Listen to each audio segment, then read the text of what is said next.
You're watching Sky Sports.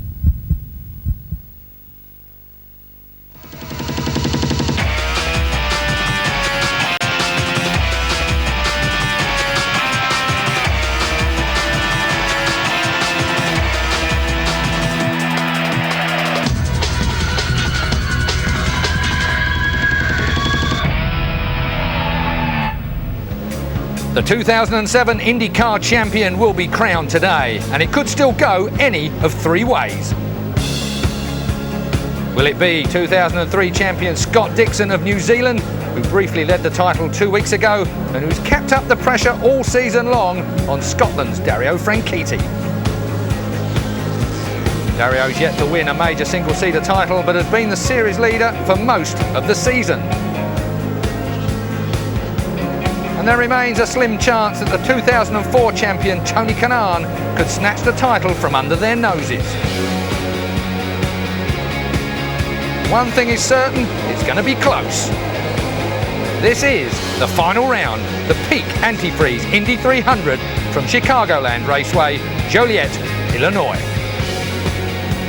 Yes, it's come down to the final race, and what a venue for the title decider. The Chicagoland track has seen the closest 1-2 and 1-2-3 finishes in IndyCar history.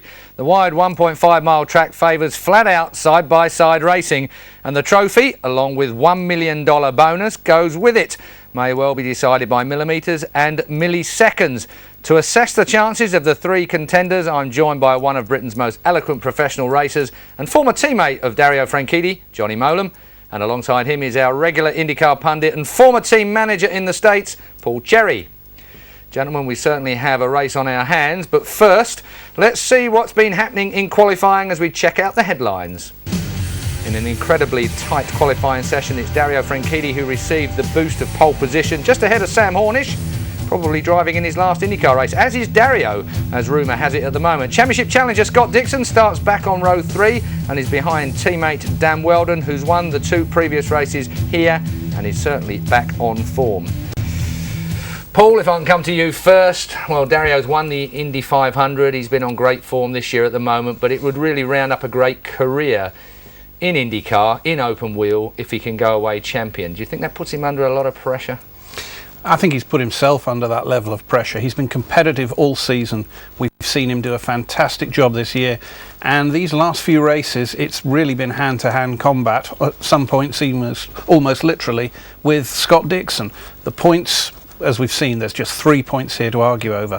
This is going to be a fantastic event. You've been hello and welcome back again, Johnny, I have to say. Nice to see you back here on Sky Sports after such a long time. Almost forgot the niceties of life there for a moment. You've been teammates with Dario Franchitti in the past. I mean, this open wheel championship has eluded him through his career, really. And do you think it really is going to mean a lot to him at this moment as we look at those rumours that he's going to sign for Ganassi and go NASCAR racing next year? I mean, absolutely. I mean, we go way back, Dario and myself, when we were racing for Jackie Stewart's team in 1993, and we're still good friends. I don't really see much of him these days, but he's actually come and done a few American Le Mans Series races with the Acura Honda team in the LMP2 class there. So we got to spend a bit of time at Sebring and things like that, and I know from watching him and having talked to him that this means an enormous amount to him, and he became the forgotten man the last 2 or 3 seasons, mostly through bad luck. If you really look, a lot of it wasn't really down to any mistakes he was making, and this year he's won the Indy 500, which, you know, no one can take that away from him, and I think he'd find it absolutely fantastic if he is genuinely leaving IRL at the end of this season to sign off with the title as well, and I think he deserves it, if not just for this season alone, certainly of the years. I mean, when he drew with Montoya, they drew on points, if you remember, in that ill-fated race when Greg Moore unfortunately got killed, but there's so many times in the past few years when really he's deserved a break and hasn't got it, so I'm really hoping today he manages to crack it. Well, you mentioned forgotten men. Dan Weldon has almost been a forgotten man from about mid-season, but he's back on some kind of form now. Teammate, of course, to Scott Dixon, who needs a little bit of help if it's coming his way today. Do you think there is likely to be any kind of tie-up with Dan and Scott to gang up on Dario? Well, team orders are an interesting phenomenon, and it might be interesting to see where that goes this weekend, but certainly Scott, I think, will be the preferred runner and rider from Chip's standpoint. But what we've got to look at here is Dan's won this event twice. He has a wealth of information on this track. He's very strong on the 1.5 mile ovals. That's going to help Scott for sure. 1.5 miles ovals. Dario not won on a 1.5 miler, I don't think, this year at all. So really, apparently, I didn't realise that, but yeah. Discipline-wise, then, I mean, he's obviously got a lot on his plate with a lot to think about. The pressure is so huge at this point. It comes down to the last race. In a way, the pressure just lifts because there's no point in even worrying about it anymore. Dario's so experienced. He knows he's been with this team for years. He knows the scene inside out. I think team orders in terms of pit strategy might maybe help a little bit, but there's no way you can run team orders or do any kind of obstruction on an oval track. If it was a road course track, then maybe Danny or Tony Kanaan, if they get halfway through the race, could come into play like he did at Sears Point a couple of weeks ago.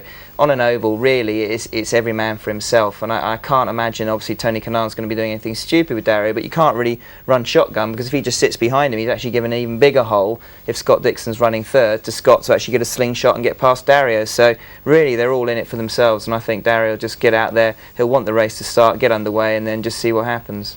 0.06 of a second covered the top 6 places on the grid today. Doesn't make a lot of difference in oval racing quite often, but just goes to show you that everyone's got great pace, Paul. No, absolutely. As we've seen at all these oval races, now that the cars, the engines and the tyres are equal, the times are so close, you've only got to think about lifting, and as Johnny says, you're straight past. So this is going to be a crucial event for all the people. Well, let's take a look then at the grid and see how they line up for the last race of the year.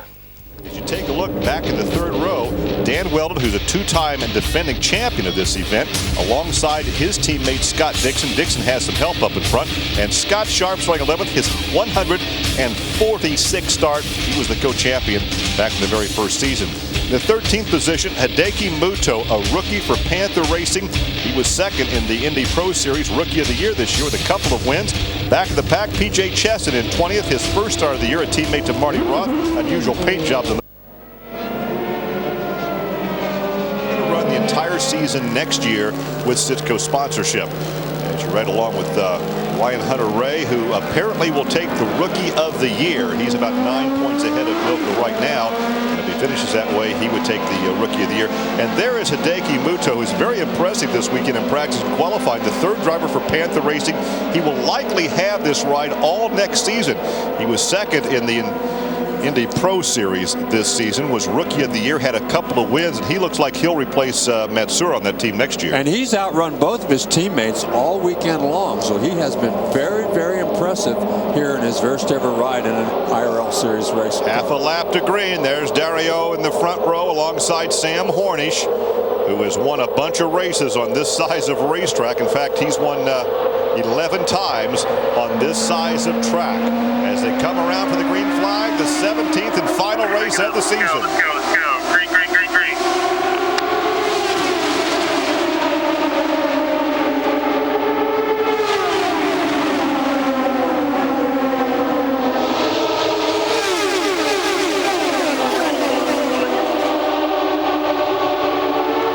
Franchini really didn't wait for the green flag to come out. He stood on it and had really a big lead when the green flag came out. But look at that, he's being challenged on the high side. Who's going to complete and lead the first lap?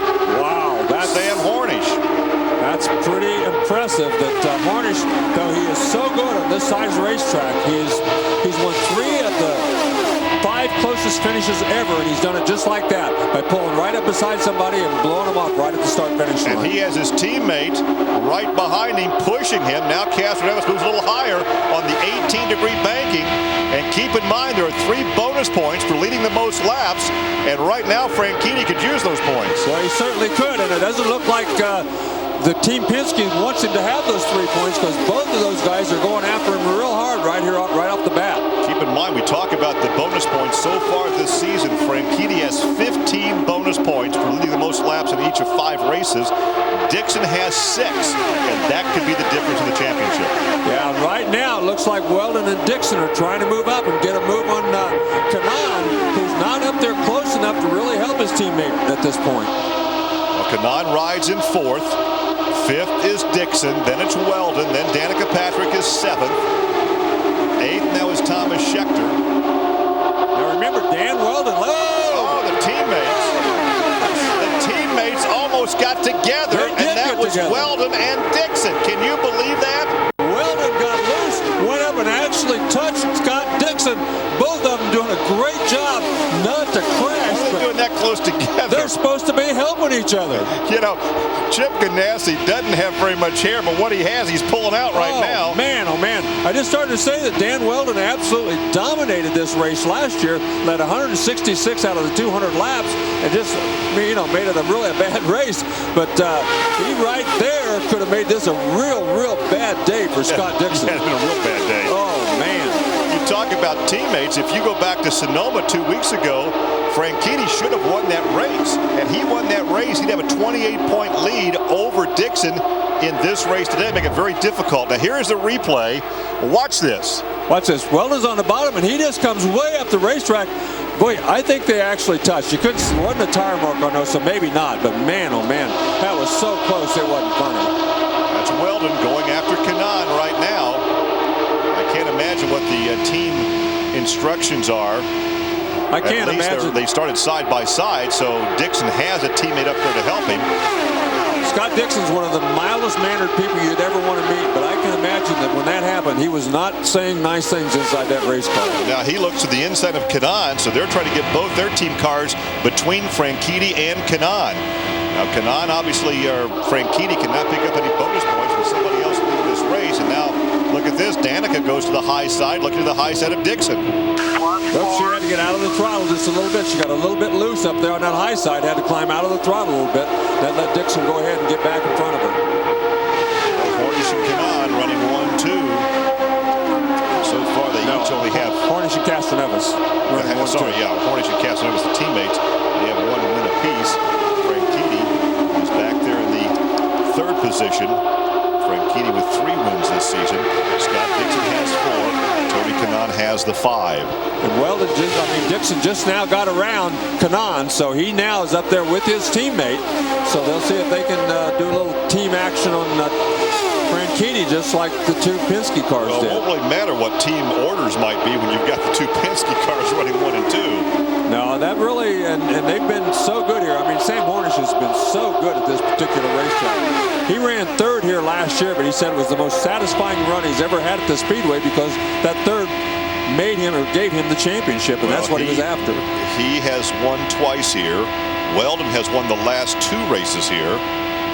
Hornish and Castroneves run 1-2 with Weldon now 3rd. Franchitti is 4th, then Dixon, then Kanaan, then it's Patrick. Marco Andretti's moved from his 10th starting position up to 8th.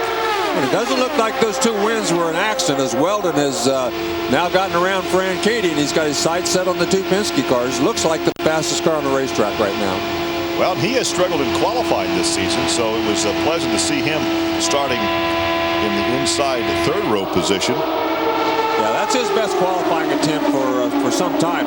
From about the 3rd race on, he's really struggled to get up there. Here comes Dixon down on the inside of Franchitti. Couldn't make it stick. Wow. Well, there's been so much talk about teamwork and blocking, but realistically, Larry, it's much easier to block for a teammate on a road course than what it is, and get by with it without getting caught, than what it is in this type of race. It's very hard to do here. It's so obvious. What you do here, the teamwork here is not going to be blocking. The teamwork here is going to be running in draft, trying to help your teammate go a little faster.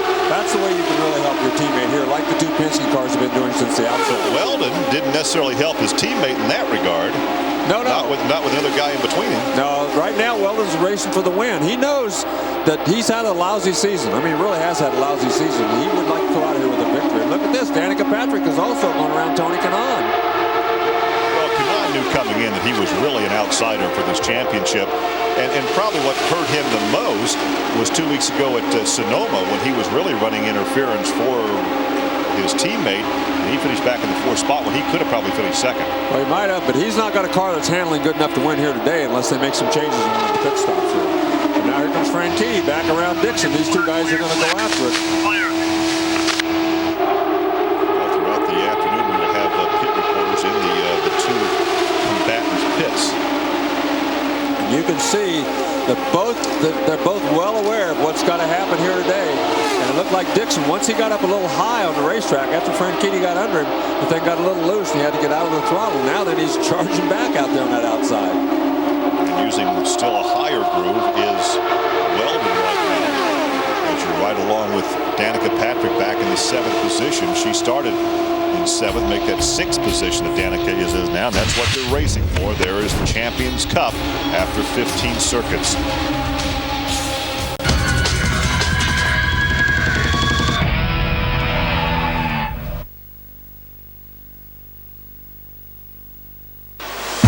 "24 hours a day, Welcome to Good Morning Sports fans. Welcome to Sky Sports News at 10. 365 days a year. Breaking news just reaching us. Breaking news from Sky Sports. When you need to know, Tim Henman has announced his retirement. David Beckham is out of the England squad. you know where to go. Sky Sports News. Sky Sports News.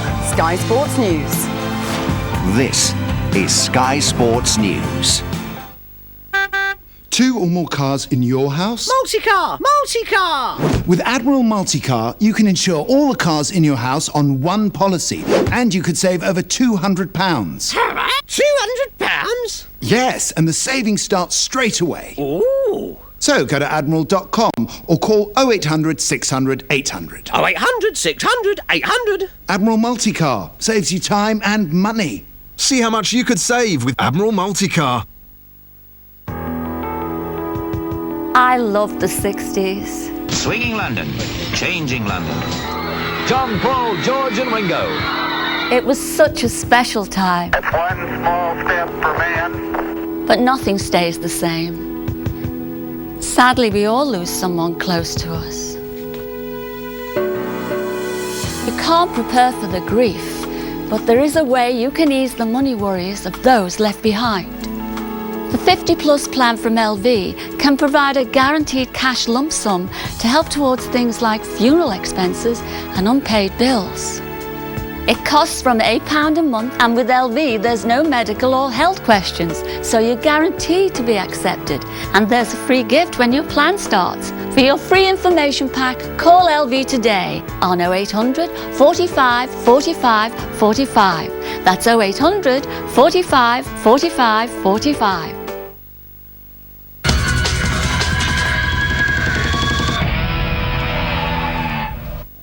Welcome back for the final race in the IndyCar Series, and the drama while you're away. Tony Kanaan has pitted on lap 17, and the speculation is he had a problem. They do change his tyres. He's straight back out on the racetrack again, but the smart money here in the Sky Sports studio is that he could not surely have rolled the dice to try and, speculate on a position later on. He was in the top 10, and Kanaan straight out again and straight back in the race, but that has cost him dearly early in this race. Let's go back to the track then, live. So once again, a 200-lap race. 23 complete, and Sam has led all of them. Yeah, it's unbelievable. So the first 9 cars are really within a couple of seconds of each other. The first 6 are just nose to tail, and there's 3 more. Marco Andretti, Scheckter, and Scott Sharp are just back a few car lengths. First, you're riding along with Scott Dixon on the outside of Frank Keating. Now you jump back to the back of the pack with Kanaan.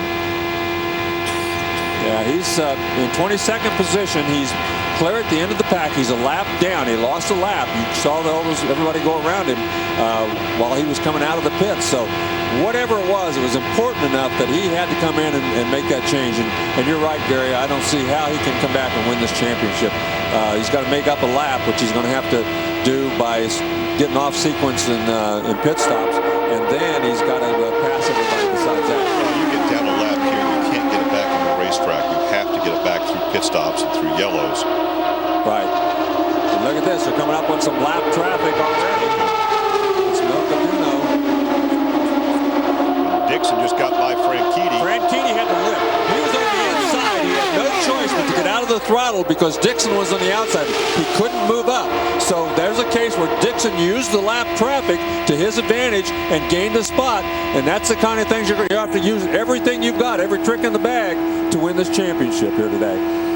Well, that was just a bit of luck for Dixon, and these drivers will tell you that it takes some luck to win a championship. Well, it's luck, but it's also good planning. You've seen that car coming up for several laps, and he was able to get up on the outside of Dario just enough that Dario couldn't move out there. And look at the gap that has been created between those two. Once you have to get out of the throttle on this racetrack, you're going to lose a lot of ground. If you have to get clear out of the throttle and let a guy go by, you're going to lose 6, 8, 10 car lengths. He's probably lucky he didn't lose more than that to be honest with you. Franchitti is chasing the Ganassi cars. It's interesting. It was out in the news media yesterday, and of course Franchitti would not talk about it. We'll ask him when the race is over, but it was said that he is going to join Ganassi to go stock car racing as soon as this season is over. He's going to run some ARCA races and Busch races this season and take over the Cup car that David Stremmy's been in for next year. Well, that's been a rumor, and like you said, nobody wants to talk about it right now, but that's been a rumor now for the last several weeks. And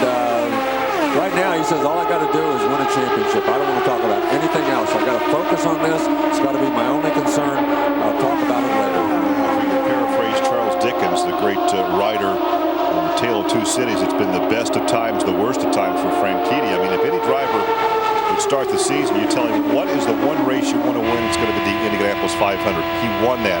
He's now challenging for a championship. He's been upside down twice this season. Yeah. He's had a real strange year, but he's... and had his teammate take him out of the points lead at Sonoma 2 weeks ago. Yeah, that was a little bit of everybody's fault that when they both crashed, because you can put the blame wherever you want. There was a lot of it you could put on the team manager, Michael Andretti, quite honestly. I mean, he should have never put them in that situation, in my opinion. But after he did, then both the drivers, either one of them could have... Well, we saw, but realistically before that, we saw Dixon on cold tires move over. He had the lead. He moved over. He knew he had cold tires. Marco may be inexperienced, eager to repeat where he won last year. Didn't. Well, it's... you can, like I said, you can spread that blame just about any place you really want to put it. But right now, Dario Franchitti's not worried about that. The past is gone. Nothing he can do about that. What he's got to do now is pass that guy that's right in front of him. And I can tell you, the guy right in front of him knows how important it is not to let that happen. Well, if they were running in this position at the finish, Dario would win the championship. Well, right now... But because Franchitti will have, Dixon will have to beat him by 2 positions. Well, and right now, Marco Andretti and Thomas Scheckter are pulling up on this crew. They've both gotten around Danica Patrick. And of course, Marco tried to turn his season around because he just, the first half of the season was lousy for this kid who was the Rookie of the Year last year. Yeah, his oval track season has been absolutely awful. Well, his whole season really hasn't been all that good. And look how high Weldon continues to run off the corner. We've gone 33 laps. It's still Penske's guys running 1-2, and then Ganassi 3 and 4. Franchitti back there in 5th position, but right now the cream of the crop has Team Penske on the side of the race car. Well, this is really interesting. Now that Schecter's moved to the top side, Danica's going to try to get around the low side. Now then, Franchitti. This is the first time he's gone to the outside of Dixon. Almost every other time he's tried to go around. Dixon saw him coming. Oh, and that's Marco. We talked about his lousy season. Well, it's going to continue here. That thing just snapped around. That was almost like something broke. Wow. So Marco brings out the first yellow of the afternoon. You okay there, Bert? You okay? He brings out the yellow on lap 35. I don't know. That car just snapped around and he collected the outside wall. I do not know, but I do not know everything we see here. Live coverage as you look at Marco Andretti, who brings out the yellow, and that car, as you indicated, Larry, looked like something broke because it just snapped around on it. Yeah, he was just running back there, looked like it snapped around, backed it into the fence, down to the bottom. We heard some radio communication. They were asking him if he was okay. So, and we've talked about what a bad season he had, how everything has gone wrong. This is just another indication of a year that, well, he wants to forget. He will forget it because this has been an awful year. Now watch the right side of your screen. Right of the screen. And it just took off on him. It looked like it skated up just a little bit, and just the back end came around and right into the fence. So hard to say whether it actually broke. Let's go from on board. Let's see what happens. I don't know. It didn't look like anything broke there. It looked like it got a little loose. He chased it up the racetrack a little bit, and then it just spun. Well, Larry, so often we talk about the sophomore jinx after a great rookie season. That's exactly what he's been plagued with this year. Yeah, it was just, boy, look at this. The tire's still rolling around the racetrack. That's something we don't normally see. No, that's from the 2 car. That's not, whoa, that's from Scheckter, lost his right rear. Well, I'm going to tell you, Thomas Schecter's the luckiest guy in this racetrack right now, because if that had happened while they were at full tilt, he'd have been in big, big trouble. Unbelievable. Well, what gets me is he's gone this many laps before it came off. Yeah, it must have just been slowly but surely working its way off. He's going to come in, he's make a pit stop. Pits are closed. All they can do when the pits are closed is put the right rear on and send him back out. He'll still have to make another pit stop, but they can put that right rear on and get him back out. As you can see, Marco's They're still working on Marco. He's very slow in climbing out. Yeah, it rung his bell. He hit that thing really hard. They've got the safer barriers here, obviously, which absorbs a lot of the impact, but still, that was an extremely hard hit. We'll take a look on board again, Larry, and see as he chases the race car. Right there, just went up.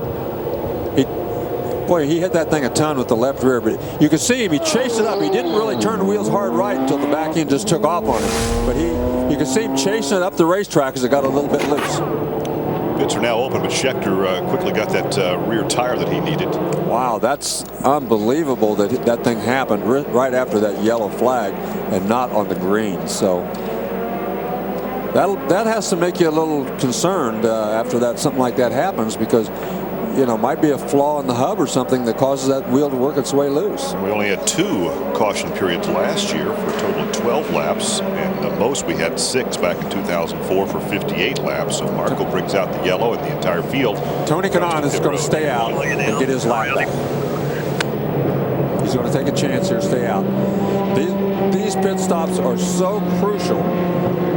These guys are going to stop. They're going to change tires. Most of the teams are going to go on tires.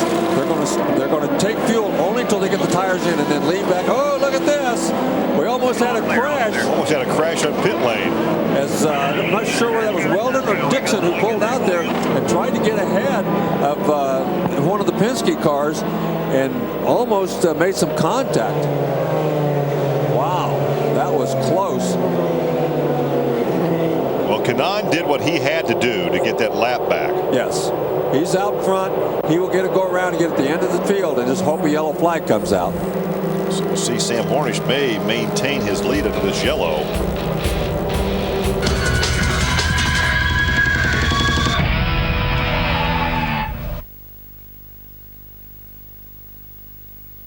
Noel Edmonds, celebrities in spandex, and a whole lot of yellow. It can only be Sunday nights on Sky One. New episodes of The Simpsons, followed by Are You Smarter Than a 10-Year-Old? The brand new quiz show where kids give adults a run for their money. This game is more difficult than you might think. And the return of Cirque du Celebrité. That is the best performance you have done. What more could you want? Sunday nights this autumn on Sky One. Today, we're looking for even cheaper car insurance. We all know that it's a real jungle out there. Is that? Yes, that could be the sound of even cheaper car insurance. It's elephant.co.uk. We can go online, get a quote in minutes, and see how much we could save. Well, let's go. Elephant.co.uk. For even cheaper car insurance, it's elephant.co.uk. Introducing the new look Magic Eraser Jumbo from JML. It works like magic to help remove scuffs and stains in seconds. Just cut the jumbo block to size and simply add water. There's no need for detergent. Thought you couldn't shift any of this without detergent? Think again. You won't believe how effective it is. In the kitchen, the bathroom, even on the barbecue. Get your great value Magic Eraser Jumbo for only $3.99 from Woolworths, Boots, Focus, Pound Stretcher and Wilkinson right now. I went outside to take the fish for a walk, when all of a sudden he started to talk. If the cost of your mortgage just isn't funny, switch to Halifax and you could save money. For mortgages were the UK's #1 choice. That's when it hit home, my fish has a voice. Just pop in and see us for expert advice. We'll take out the hassle of switching. Sounds nice. To see if there's money we could save you, call 0800 024 1322. That's 0800 024 1322.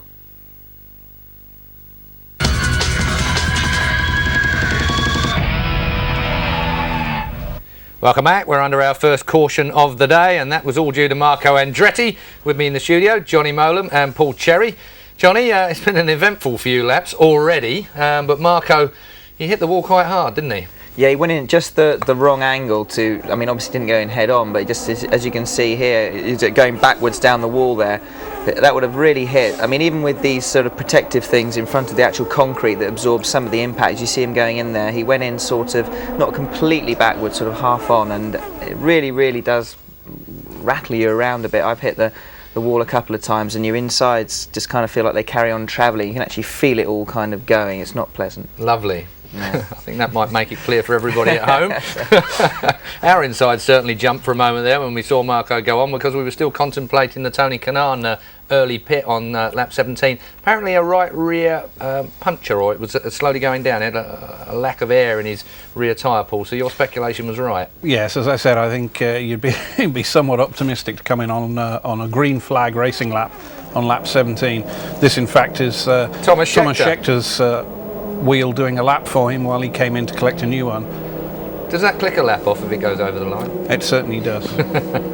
Thomas Schechter then, the commentator said he was the luckiest man. I suppose he was, if you look at it as that it is under a yellow and he gets an opportunity to come in and get himself straight back out there. I think he was thinking more in terms of that wheel had come off when he was driving at flat out speed. He would have had a huge shunt as well, but I don't know how damaged that car will be. He was coming in pretty quick and you could see the gearbox dragging on the ground and grinding itself down, so no doubt, knowing Thomas's luck, that will mean he'll have to retire later with gearbox issues. But of course it gave them an opportunity for the teams to have their first pit stop, and everybody come charging down. Big wide pits here at Chicagoland, and we can see here it was a real squeeze to get back out, wasn't it, and make that line before they have to fall into order. Well, this is the trick here, and it was interesting that all the main protagonists are all pitted at the bottom end of the pit lane there. So when they all gassed it off the line, we almost had 4 abreast. But you know, as we've said earlier in the show here, this is a crucial race. There's people out there who want to win it for winning its sake, and there are people out there fighting for the championship. Get a good look at him when you come through this time. I wonder what Dario will be going through Dario's mind at this particular point, Johnny. I mean, he's a very, very calm, calculated person, isn't he? And he's certainly old enough to be able to handle it now.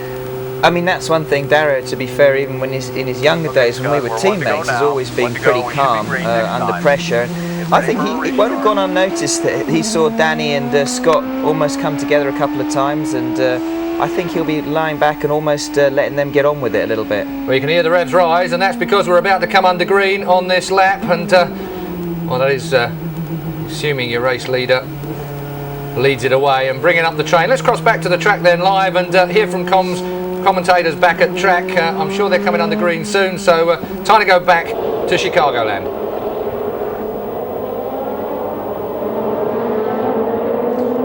Coverage, the final event of the year. Gary Lee, Larry Rice from Chicagoland Speedway, and now 43 laps are complete. Well, Scott Dixon did not get a particularly good restart right there.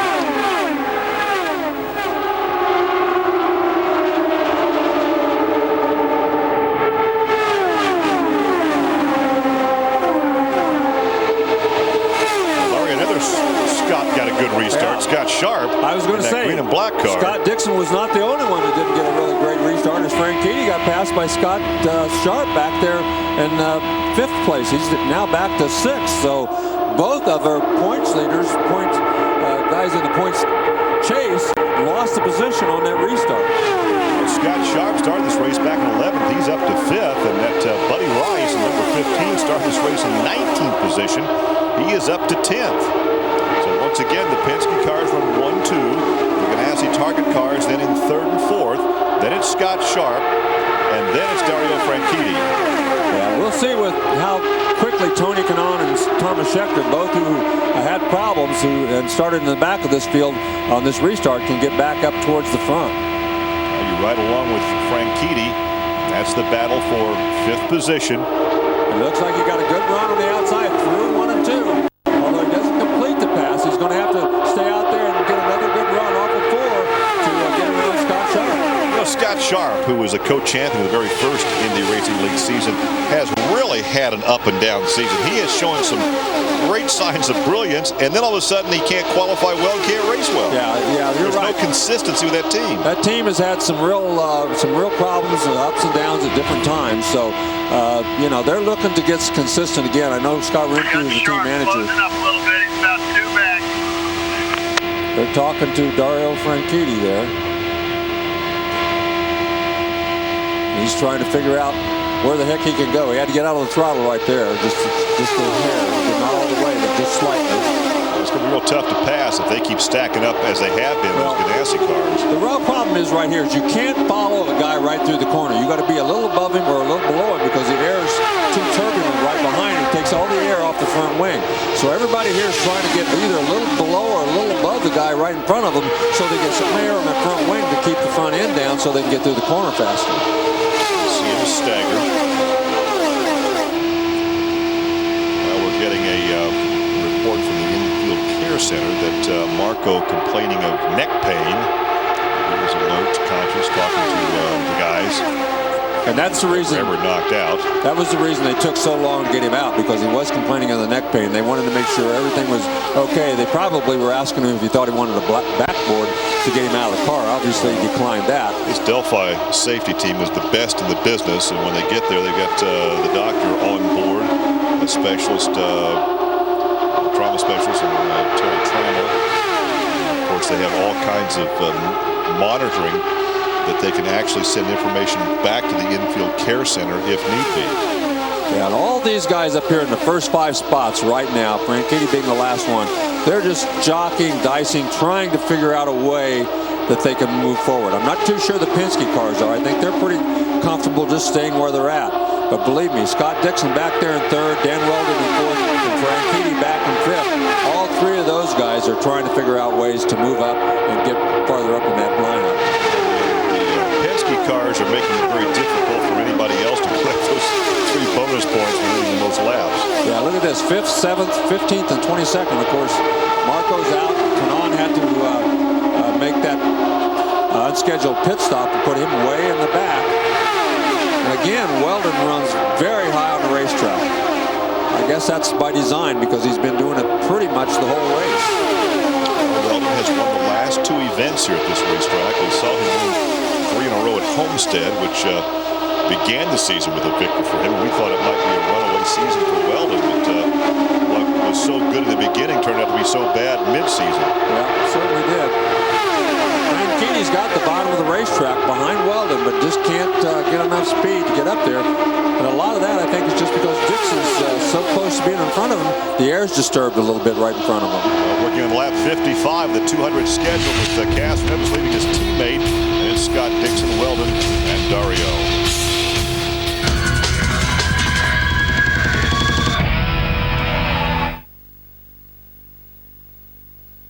The UEFA Champions League is back on Sky Sports. 14 live matches, including next Tuesday, Shakhtar v Celtic and Real Madrid Werder Bremen. Absolutely sublime finish. Then next Wednesday, Sporting Lisbon Man United. What a night! Arsenal Seville. Rangers Stuttgart and Barcelona v Lyon. Ronaldinho delivers again. The UEFA Champions League next Tuesday and Wednesday on Sky Sports. Here at Greenhill Finance, we've helped people who've defaulted on previous loans, have been late with their credit card payments, have been declined elsewhere, or don't believe they have sufficient equity in their property. We're here to help. Hello, Greenhill Finance. How can I help you? With the right help and advice, existing debt problems can become manageable with one payment instead of many. We understand people can have unexpected and unforeseen problems that lead to a less than perfect credit history. We do not want you to apologise. We just want to help. You may think that you have a problem that is difficult to overcome. We have many years' experience in resolving such problems. A blemish on your credit history need not put a stop to your plans. A loan or remortgage could put you back on track. If you're a homeowner or mortgage payer, call now on 0800 916 4141 or apply online at greenhillfinance.co.uk. It happened at this factory where I work. The forklift reversed without looking and crushed me. I couldn't pay my mortgage or the bills. I needed compensation. If you had an accident, the National Accident Helpline could help you claim the compensation you deserve, and you'll keep 100% of it because the costs are recovered from the other side. I received £12,000 and my company has introduced new safety measures. Call the National Accident Helpline now on 0800 556 557.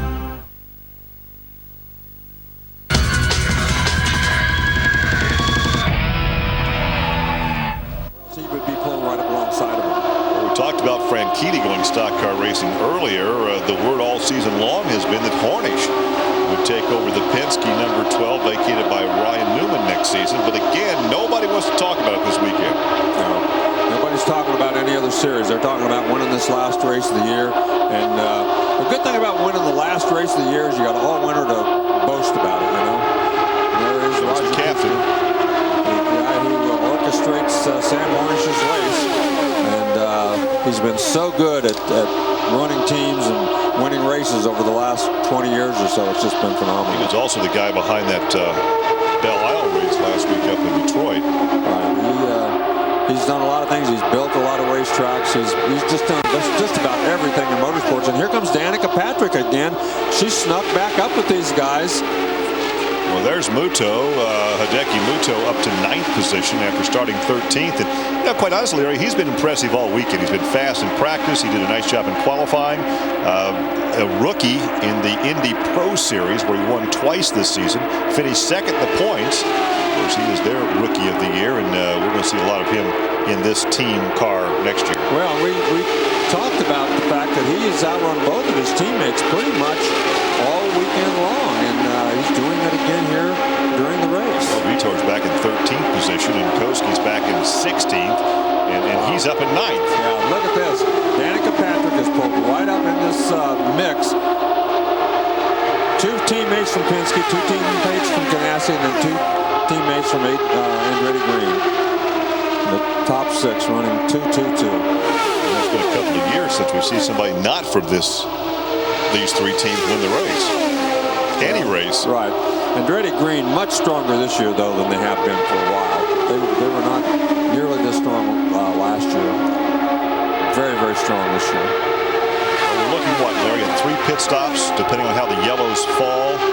Yeah. So we'll have at least 2 more. Yeah, at least 2 more, probably 3 more, depending on how the yellows fall. But at least 2 more, and probably almost has to be 3 more, really. Tony Kanaan, by the way, has gotten up to 14th position. But then he'll be due for a pit stop long before the rest of them. The other ones went 21 laps longer, so he'll be due for a pit stop.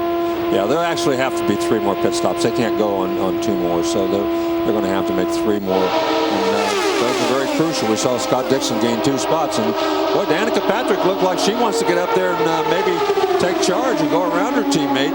Maybe maybe the teammate thing is not going to be that important if you got a chance to win the race. Well, although we know that the guys vying for the championship have felt the pressure the past 2 or 3 races, I have to believe that as a driver, Danica has felt more pressure this season than anybody, because once she made the switch to Andretti Green, all of her teammates have won, and she has great expectations for herself, and she's probably harder on herself than anybody else. Yeah. And she wants to win this season. Well, she's only got today to do that. That's it. She has to win the day. And you're right. She's put a lot of pressure on herself, but she's really had a very good season. She could have won a couple of different races had things gone right for her, and she just hasn't. But she's had a very good, very strong season, especially the road courses. She's been 100% better on the road courses this year than she ever was last year. Well, she finished second last week at Belle Isle, and we thought that Kanaan was going to have to make a pit stop, and had he made that pit stop, she'd have won that race. Yeah, and you can see from the RPMs right on the rev limiter, right on 10,300, almost all the way around there. Now, Manning climbing out of the race car. He was running very slow on the racetrack a while ago. Actually came in, made some changes, went back out. Obviously, they've got a real problem. Good qualifying effort yesterday, starting the 8th position. It's already been announced that he will return next year in the cockpit of A.J. Foyt's number 14. Tony Kanaan heads for pit lane, as we surmised. He was due for a pit stop, so he's going to be way out of sequence with the rest of them. Yeah, he tried to pull it off. He just couldn't make it stick, though, because he's going to have to pit. He was hoping for another yellow, and then he was back on sequence. But now he's going to lose another lap and have to do it all over again if there's another yellow. So the leaders go by Milka Duno and Marty Roth. Marty Roth and P.J. Chesson are driving as teammates. It's been announced that they will be teammates next season. Marty Roth, the team owner. And those things are painted up with a big monster paint design this weekend. They're really very colorful paint jobs, no question about it. They're really... They look like something from a 1950s horror flick. Yeah, that's right. They really look neat, actually. Well, still up in front, it's the Penske cars. Team Penske 1 and 2. Hornish led the first 38 laps, and after that pit stop, Castro Nevitt took over, and they're working on lap 73 now. Yeah, Danica had some problems getting through the traffic. She's fallen back for some reason. She had some trouble getting through that traffic, and now Scott Sharp is back up, giving her all she wants, as he's had a great run here so far today. Well, that's what we talked about. This team has been very inconsistent this year. We've seen some great runs from Scott, some good qualifying efforts, and then they turn right around and start at the back of the pack and can't run very well. Yeah, that's right. Right now, Dixon, you know, he's looking down to the bottom, but he just doesn't want to take the chance right now. Well, Weldon can stay behind Dixon as a good teammate and keep Franchitti at bay. When we talk about what teammates can do, I mean, right now, Weldon back in 4th position, can an interference for Dixon, because Dixon would have to finish 2 positions in front of Franchitti to win the championship. Yeah, he'd win by 2 points as it stands right now if they finished in exactly as they are right now. So he's doing what he's got to do. And there's Schechter. Schechter is back in, and they don't look like they're in any big hurry. Now, and there is some thought that Schechter may be ride hunting when this season is over, because we've heard that Vision Racing may only run 1 or 2 cars next year. Well, they've told Thomas Schechter that he should look for a ride. They've already made it very clear that they only plan on running 2 cars next year. Right now, they only have sponsorship for 1. They want to run 2, but they do not have sponsorship for the 2nd car yet.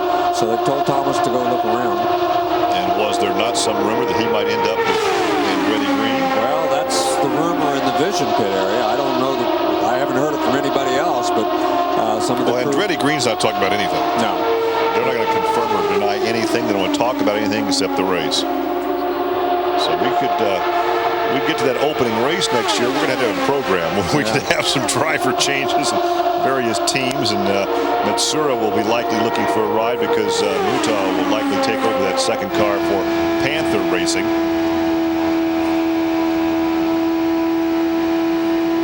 Live coverage from Chicagoland.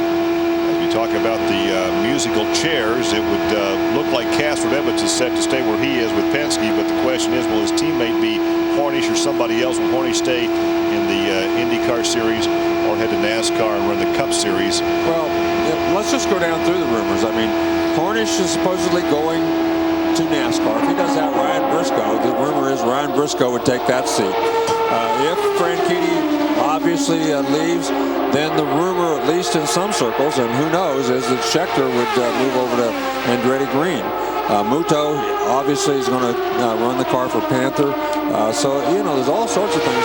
Foyt does not have a sponsorship yet for that Vision Racing car, so that's kind of a question mark. We've already been told that Sarah Fisher obviously is not going to be back with that team. So lots of things are going to change before next season, no question, one way or the other. And you're going to be back in that seat right there, and I may be back in this seat here. Everything is still up for grabs, no matter where you're sitting today.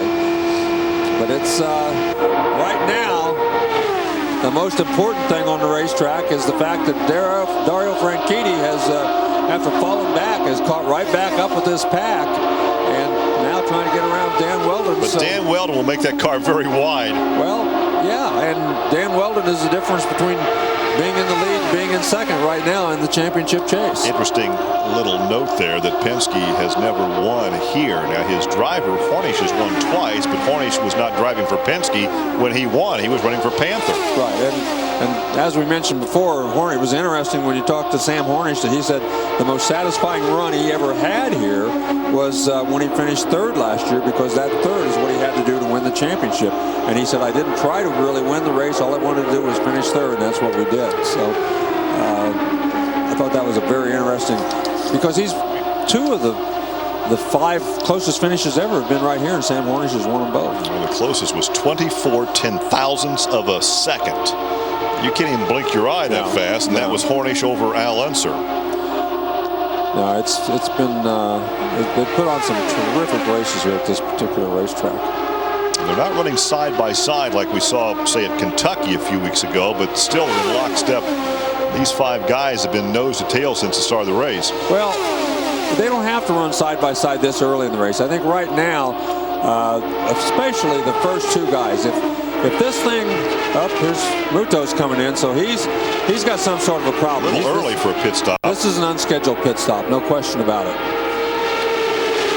Resides in Tokyo. In fact, that area provides the largest market that we go to. Domestically, Chicagoland is the largest market with over 10 million people in the Chicago metro area. But we go to Motegi, Japan, they got like 35 million people in that metro area. Now they have to use transit to get to the top of the mountainside of the racetrack. Where we are today is domestically the largest market that we go to. Yeah, that was an early pit stop. They're going to all have to stop here in the next 3 or 4 laps. He came in early, but it's not really as early as I first thought when I first saw him in there. Yeah, Penskes are laid out and they're coming in. Yeah, so it was not as early as I had thought it would be when I first saw him coming in, because everybody's going to be coming in here pretty shortly. Well, looks like Dixon's going to lead a lap here. Well, that's why he stayed out. He would like to lead a lot more than 1 lap and get those 3 points. But let's listen to the radio, see what they're telling Castroneves and Hornish as they come in. 5, 4, 3, 2, 1, in. You heard the voice of Roger Penske. And this is somewhat unusual, Larry, that they're pitting both drivers at the same time. They normally stagger their pit stops. Yep. You can see both of those guys pretty much pitted on the fuel, on the tires. Looked like they left it in just for a second longer. They both pretty much, as soon as the tires are down, they pulled the hoses and they took off. Well, Dixon becomes the 3rd leader of the afternoon, and he'll only lead a couple laps before he makes a pit stop. Well laid out for Weldon, he peeled off, so Dixon now, Franchitti rides in 2nd. Here comes Weldon. Patrick now is 3rd. Well, it's been 50 laps since the last pit stop, so these guys are all going to have to come in the next 1 or 2 laps, it looks like. If they don't get caught with a yellow, they should cycle back through, and Dixon will be in. Will Franchitti stay out? And Seven stays out, so Franchitti's going to lead the lap. Lap 68. He is also due for his 2nd pit stop. Here comes Dixon. As we've said over and over. This is your pit in and pit out that you're talking about. Yeah, this lap before and the lap after are very, very important. It's really easy to mess up when you're coming in or you're going out, even though you may have a real good pit stop when the car stops. Excuse me, yeah. When you're going out, cold tires, very easy to make a mistake and spin coming out. We've seen several people do it. Danica did it. We've seen Hornish do it. We've seen several people do it. Well, Franchitti stays out to lead 1 more lap, but again, he is due most any lap now to make his 2nd pit stop. Well, this is a team decision, but they don't want to make the decision, leave him out there till he runs out of fuel, because then it would... Hit this lap. For the next time he's coming in. They left him out as long as they dared. And look at this. The Penske cars, everybody trying to get back up to speed. That's Dixon trying to get back up to speed. Just did not get up to speed quite quick enough, and both Penske cars get around him. They're going to end up running the same positions they were when they went out. So everybody will assume the lead on lap 92. So everybody's been, all 3 of them. Talking him in, telling him what to do, what to expect. Not that he already doesn't know. Now, this is the team that had that meeting that went on and on and on before the start of the race. And obviously we could not hear 7.7. That's pretty good. That's been a consistent thing. We saw Scott Dixon get in the lead at the last race because Franchitti's stayed a little longer. And what they do is they leave the fuel in longer. The car was down. They took a full load of fuel. So they take on more fuel. Everybody else is kind of going. When the tire goes down, they pretty much pull the fuel and go. He's taking a full load of fuel. Takes him an extra, well, in that case, 0.7 of a second. And they're running right where they were before this pit stop. Yeah, everybody came out. That tells you that every driver did his job. His pit in lap, his pit out lap was very, very good. The only gap gap is between 4th and 5th. Right. I think Franchitti, and he lost that. It wasn't his in or out lap. It was the time in the pits, because he spent what, 6/10 of a second, something like that in the pits. 6/10 of a second longer than Dixon did.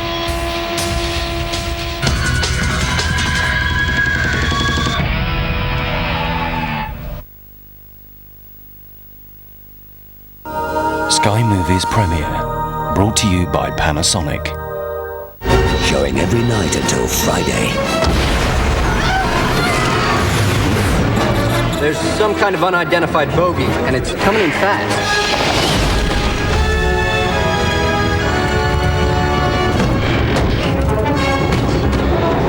The Man of Steel is back. Superman returns every night until Friday, 8 o'clock, Sky Movies Premiere.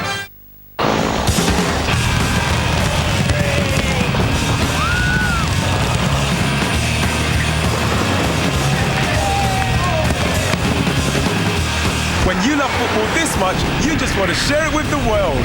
Paper, online, mobile. The Sun. We love it. Nice new drill, Steve. Quality is that? Yeah. You won't believe the price I got it for either.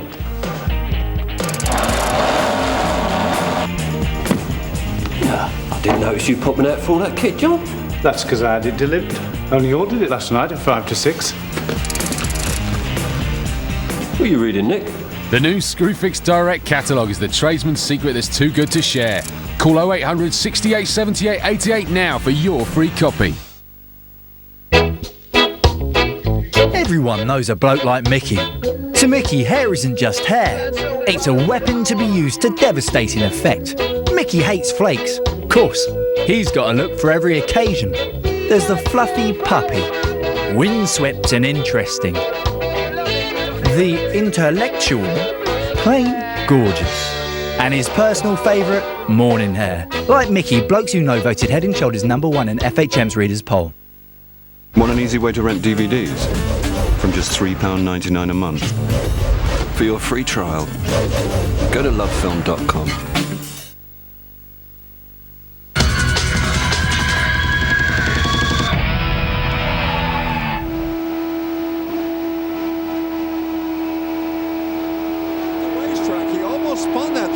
Because he was too close. We talked about how you can't follow somebody exactly through the corner.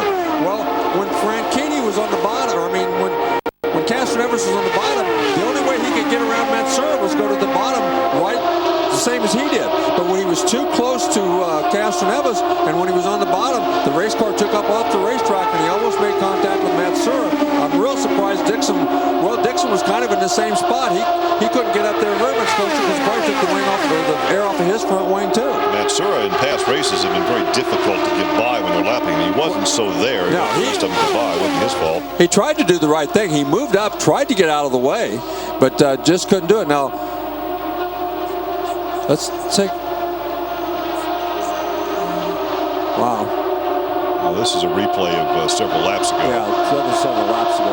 I thought it was going to be a replay of the lap with what they did right there. Well, these two guys have run like this almost since the opening green. With the Target Chip Ganassi cars running in 3rd and 4th. Dixon is 3rd, Weldon's 4th. Franchitti now is 5th. Yeah, those. This is what they're calling the pass of the day. As you see right there, Hornish went around Castroneves. Yeah. He leads for the second time here this afternoon. Watching the back, those cars look so much alike. I didn't realize that we'd been watching in the back when we missed that pass.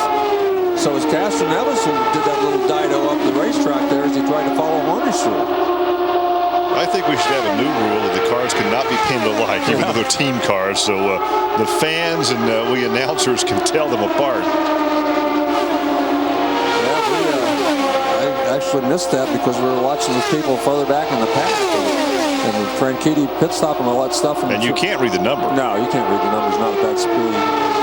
You can right there just for a second if you're looking, but most of the time you're trying to look at everything else.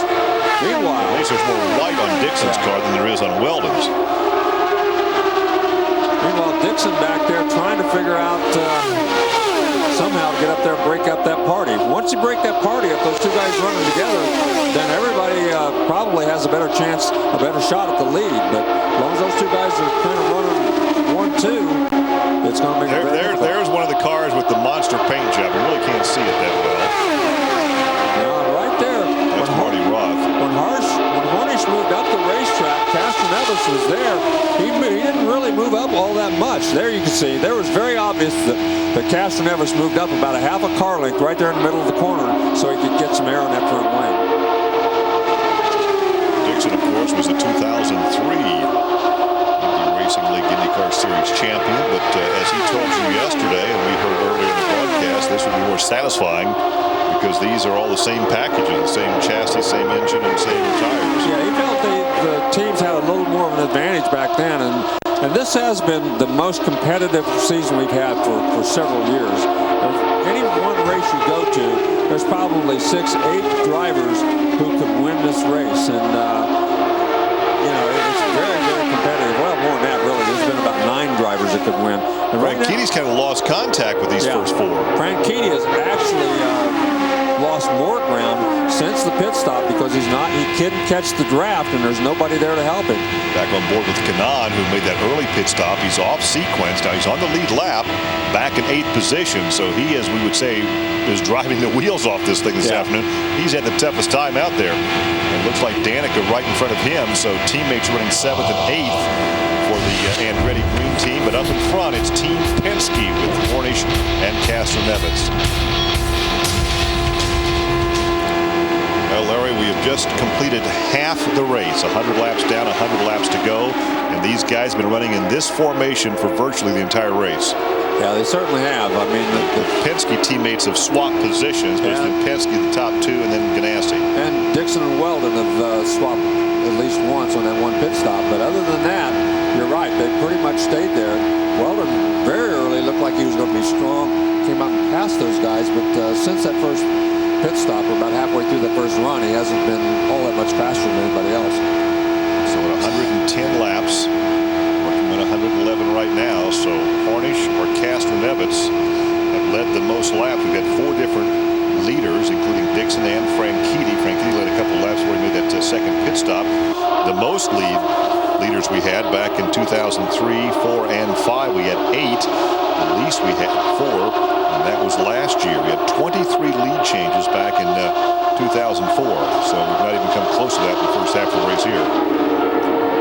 Scott Dixon is really putting the pressure on these guys right now. Both of them up front. And Weldon is not likely to put a lot of pressure on Dixon. I cannot believe. If we're looking at team orders right now, I cannot see that he's going to put a lot of pressure. After they almost came together earlier in the racetrack. Right. And there is Milko in the pit lane. Milko Duno making an unscheduled pit stop, and Larry, there's not a lot of activity, at least not a lot of hurried activity around that race car. They're going to take the side pod off. That's usually indicates an electrical problem of some sort, so they're going to take the side pod off, see if they can fix whatever it is and get it back on the racetrack. Marco Andretti already out of the race with a crash. PJ Chesson is out. Manning is out. Thomas Schechter had a tire problem, lost a lot of laps when he came in to replace that tire.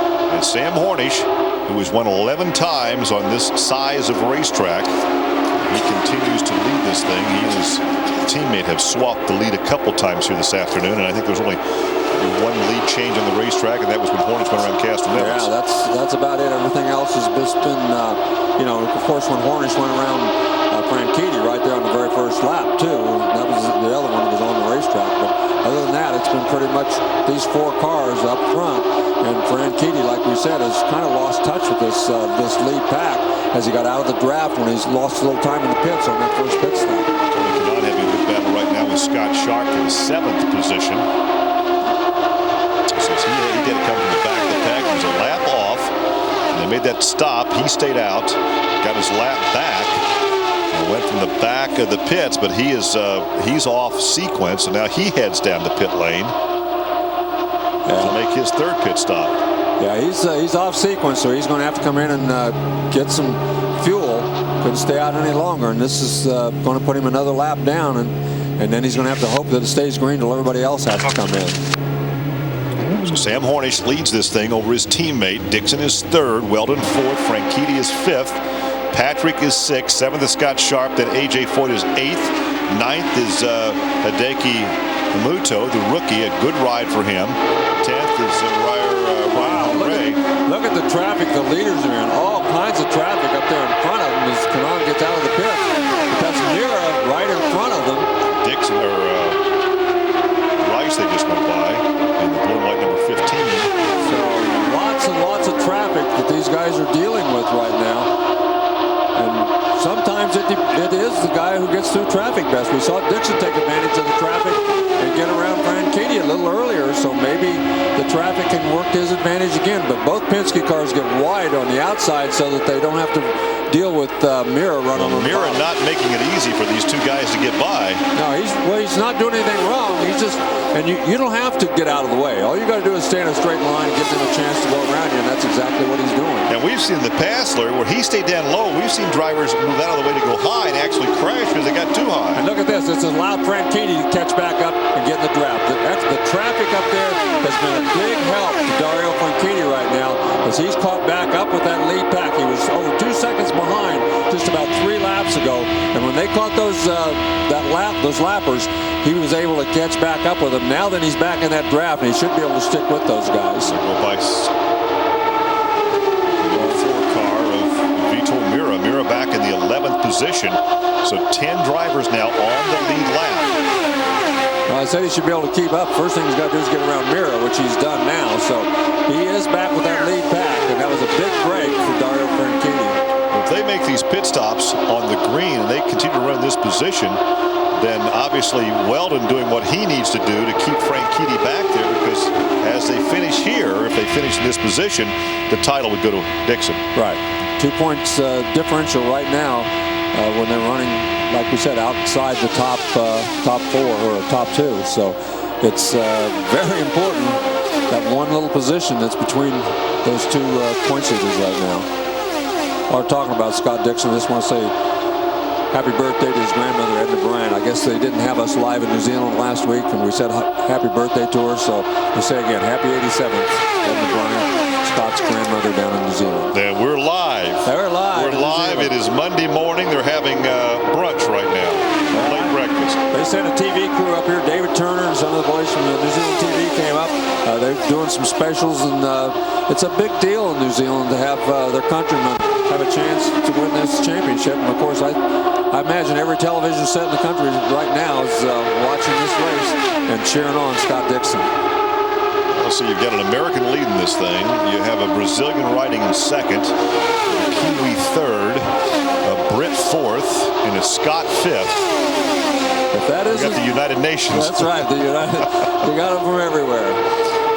You have Danica that grew up in Roscoe, Illinois, not far from where we are today, but she now resides in Phoenix, Arizona, and she's riding back there in 6th position. Scott Sharp is 7th. And then a resident of Tokyo, Japan, Muto, is in 8th position. But this is pretty much what we've seen all race long. Now that Franchitti has been able to catch this lead pack, 1 through 5, kind of under a blanket. Every one of them, nobody really pressing all that hard right now, hoping for some sort of a break in traffic, hoping for some sort of a break under a yellow flag to get an advantage on a pit stop or a track position.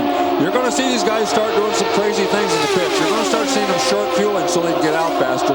Franchitti took on a full load of fuel last time, so I don't know. Next time, I imagine they'll short fuel to try to get to the track position.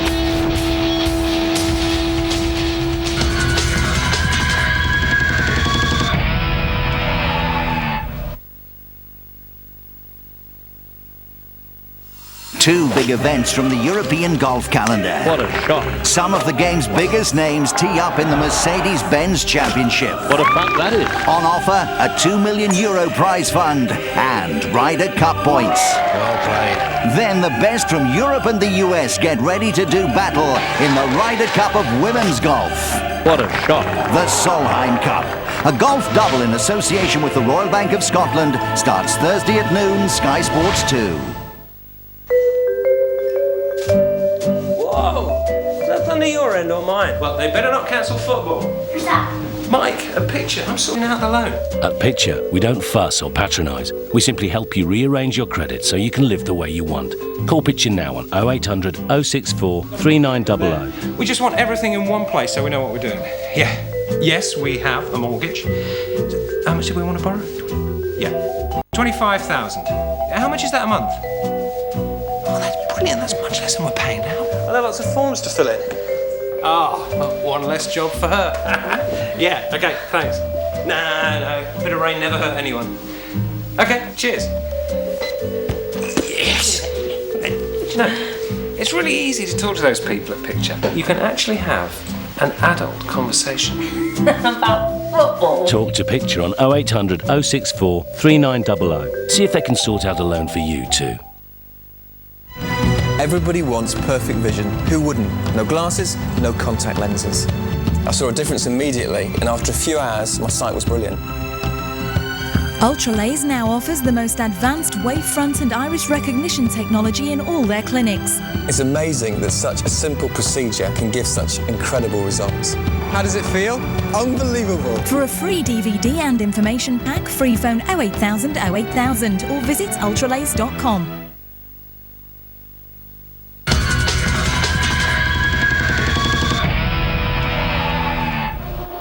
Welcome back for the peak Antifreeze Indy 300 at Chicagoland, and the big news is the Penske's have pitted both together again in sequence on lap 130 under a green flag at the moment in time. Dario Franchitti also is moving up through the order due to these two guys coming in, and this is a replay of Hornish and Castroneves dropping down into their pit. So Penske not splitting their strategy, which is so unusual for these two. Normally they'll spread it out among the two participants, but here at Chicagoland today, Penske making sure one of them is going to win. Seems that win at Chicagoland has eluded them in IRL.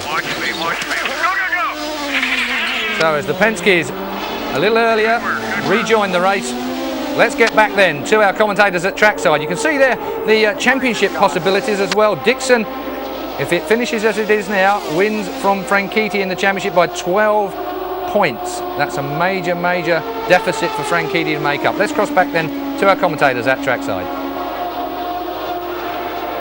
So that takes away your theory on the drafting part. Well, certainly does. They didn't pit together last time, though, if I remember correctly. On pit lane, watch your speed. So Dixon out in front. We're talking to Weldon on the radio. Keep going. Next one, stay here. And Franchitti will stay out and will lead at 136. I haven't been watching the speed on new tires, whether the new tires are that much faster now. You can see Dixon hard on the brakes, sliding the tires, trying to get down to this, make sure he's within the speed limit. Doesn't get a penalty for speeding. Oh boy. Yellow flag in turn. Mira has smacked the wall, brings out the yellow. Not exactly what these guys wanted. Well, I did exactly what Franchitti wanted. Well, but not what Castroneves, Hornish, Dixon, or Weldon.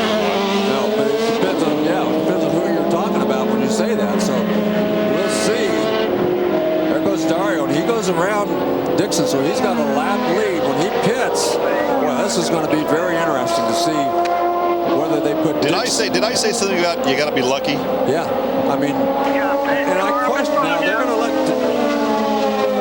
I think Dixon was past the blend line in front of Franchitti. I think that was a good call. Well, we'll see what the officials say, but I think that's probably the right thing to happen right there. This is not exactly the kind of season Vito Mira had anticipated with Panther Racing. After finishing second on 7 occasions, we fully thought that he would challenge for a win this season. His 76th race here, and still he's yet to find victory lane. And he's just had an awful season. We talked about Mark Andretti, but he too has had an absolutely awful year because he's crashed several times, and it's been a really bad season. Well, we've had 2 yellows here this afternoon, Larry, and both were single car crashes. First Marco on lap 35, and now Vito Mira. Right. So, see how this all shakes out after the yellow, because Franchitti I don't know. Unless I miss my guess, Franchitti is going, when he makes his pit stop, I don't know. I get confused whether Dixon is now on the same lap or not. Dixon was in the pit, so he may be on the same lap, and if he does, he'll be leading this thing after the pit stops, because Franchitti will have to fall in behind him, and everybody else will get to go around and fall in behind those guys. Well, Johnny Rutherford, the three-time Indianapolis 500 champion and chairman of special projects for the IndyCar series, out in front with the pace car now as they're laid out ready for Franchitti. Once they get the pits open. Yeah. Let's see if we can't see exactly what happened here to Vito Mira on that single car crash on lap 136. Okay, pits are open. Pits are open. You're going to pit now, mate. All right, you heard John Anderson say you got to pit now. The pits are open. Wheel around. Don't pass the pace car, but get up the pit here, straight in. You're going to clear. Here's a replay of the accident by himself. Looks very much like Marco's accident. Back end just got away, and he smacked into the wall. And the wheel got away, which is rather unusual because of the SWIMS mechanism, the tether on the wheels, and Scott Sharp almost collected that as a souvenir. He almost collected the car as a souvenir. He just barely missed Mira. Okay, he's coming in. Scott Dixon is on the same lap, so Scott Dixon will lead this thing, and all these other guys will get to go around and make up, fall in behind Dixon and Franchitti. Wait. Right down the center. So Dixon was extremely lucky he pitted that lap instead of the one lap earlier. Very, very lucky. So Dixon will lead lap 140 as Franchitti comes in. I think Franchitti led because he crossed the start-finish line first. Because his pits past the start-finish line. See, they might as well take a full fuel load on now because they're going to be behind Dixon no matter what when they go back out. Okay, you're back behind your old friend Milken. Dixon is 2 cars ahead of that. What'd they say, Mister?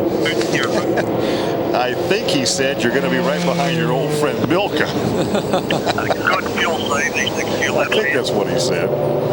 There's your leader, Dixon. Yep. Now, those other cars will go on around the pace car. Every car in front of them will go on around. So in the end, what will happen is everybody will be back on the same lap that started, but Dixon and Franchitti will be in front. So, and Hornish and the rest of them will be behind those guys now. So Dixon will take the lead on lap 141. So the 3-point bonus for leading the most laps will not go to one of our contenders. I've not figured out thus far, Larry, but one of the Penske drivers has led the most laps right now. So the 3 bonus points are not up for grabs by Dixon and or Franchitti. But now Franchitti needs to get quickly by Milka and then set sail for Dixon. Well, as long as Milka stays on the bottom of the racetrack and out of the way, he'll go on by her. That won't be a problem. The real problem is going to be then, as we've seen all day, trying to get around Scott Dixon. And believe me, Scott Dixon is, you know, when you kind of get on a roll when things are going your way, that's exactly what happened. If that yellow had waited for another half a lap, Scott Dixon would have been back on the racetrack and before the yellow came out, and he would have been in the same situation as everybody else. He'd had to go around and pull in behind Dario Franchitti, who would have been leading the race after those pit stops. So, you know, about 30 seconds might make the difference between winning and losing this championship. Keep in mind, Franchitti right now enters this race with a 3-point advantage. Right. Okay, if Scott wins this thing and he finishes second, that's 10 points different. Doesn't matter, yeah. No, it won't matter. But what I'm saying is, be a 7-point margin between first and second, and that would be the closest. Says I think we had 6 points between Tony Stewart and Davey Hamilton back in '97. Scott Dixon leads for the restart over Franchitti, then Danica Patrick. So Patrick is a teammate of Franchitti. Weldon, a teammate of Dixon, back there in 6th position, so he can't be of much help right now. Yeah, it's going to be interesting. We'll see how strong Hornish and Castroneves. This is the first time they've had to follow anybody, so we'll see with them being back in 4th and 5th position if they can hang together and go around these cars in front of them and look as strong as they did when they were out front leading. They're working to the safer barrier right now. If they were to finish in this order, then Franchitti would win the title. No, So Dixon win the title by 7 points. And the closest we had, besides the 2 ties, when Tony Stewart beat Davey Hamilton by 6 points back in 1997. And then we had a 16-point gap with Scott Dixon over Jill DeFerrin back in 2003. There is your leader. And these other cars will get a pull out and go around the pace car. And there's Franchitti.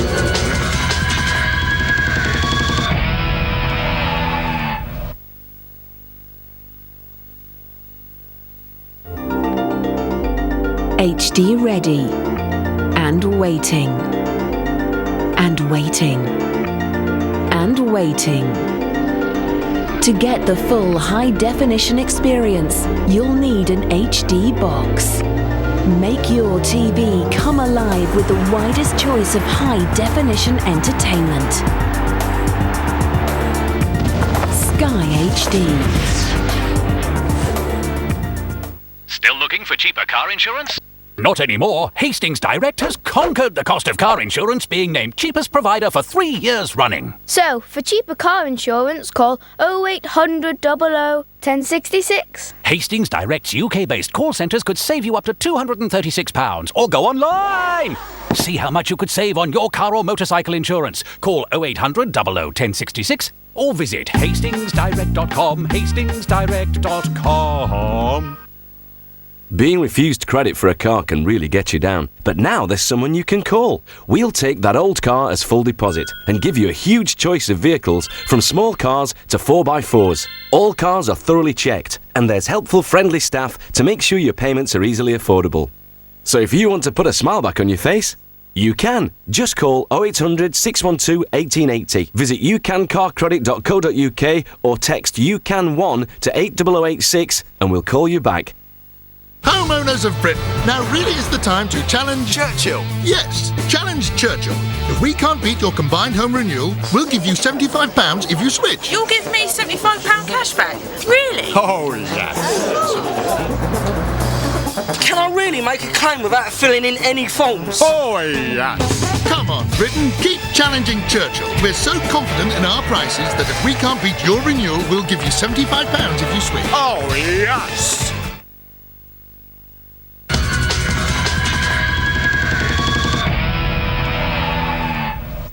Well, it's the cliffhanger that we expected then from Chicagoland. It's Dixon leading from Franchitti, 1 and 2 in the series at this point. With me in the studio, Johnny Molam and Paul Cherry. And really, that moment that Dixon's luck changed within a few seconds of our perception of it anyway, because it looked at one moment like Franchitti had got a lap lead, and all of a sudden Dixon's in front of him. Well, he pitted on exactly, I mean, obviously it wasn't deliberate, but the luck was, as Scott came out of the pits, the pace car was pulling out, and he overtook the pace car as he was on the apron coming out of the pit lane, and that's basically what allowed him to get back onto the same lap as Dario. If he'd been 5-6 seconds later, then he wouldn't have been able to do that, and he'd be a lap down on like everyone else is. So you couldn't write this better, you know, script it better with the two main protagonists a lap ahead of the entire field, going to go head to head. Dario's probably going to play it careful next 20-25 laps and then go for it in the last 25. A straight shootout, as we say, but you've got to say that a little earlier in the race, it looked like Franchitti, perhaps, when the Penske's were leading, and they looked like they dropped Franchitti by a couple of seconds,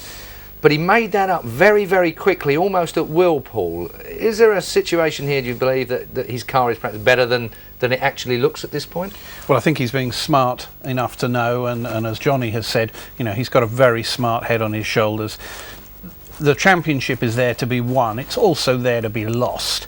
He's not going to make a silly mistake. He was 2.4 seconds behind Weldon, and then, as you say, suddenly made it up to 0.6. So yes, that car's obviously working well. Well, the point situation, as long as they're finishing in the top 3, the two main protagonists, it's going to be a straight fight. Whoever finishes in front of the other will win. The 3 points for leading the most laps doesn't count anymore. That was negated a little earlier on because the Penske's led it for so long.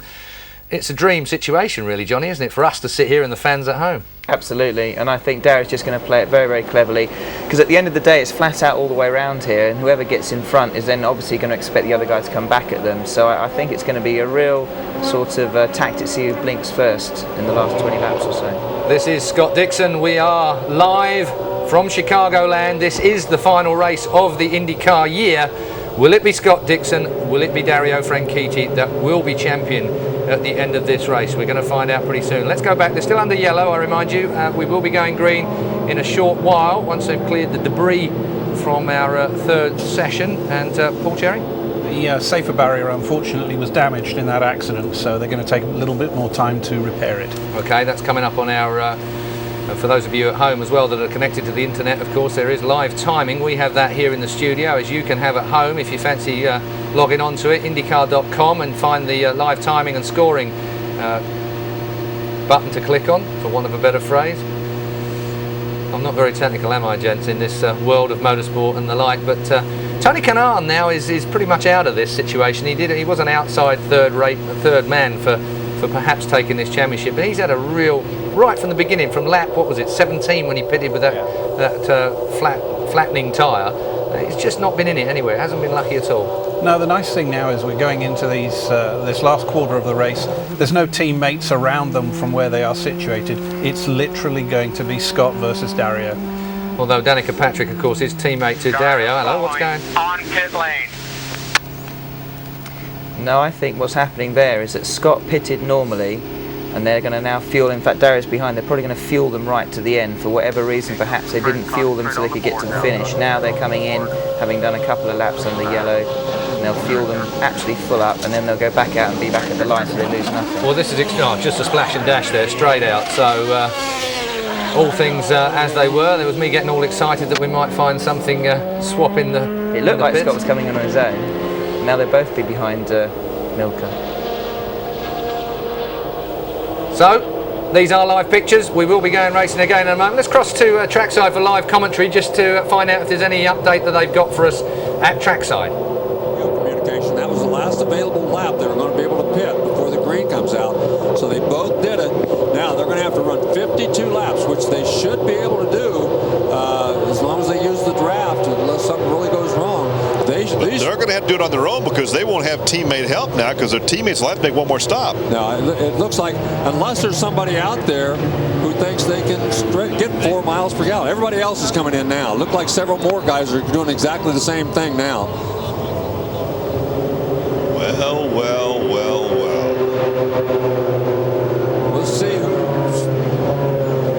We'll see how this all shakes out.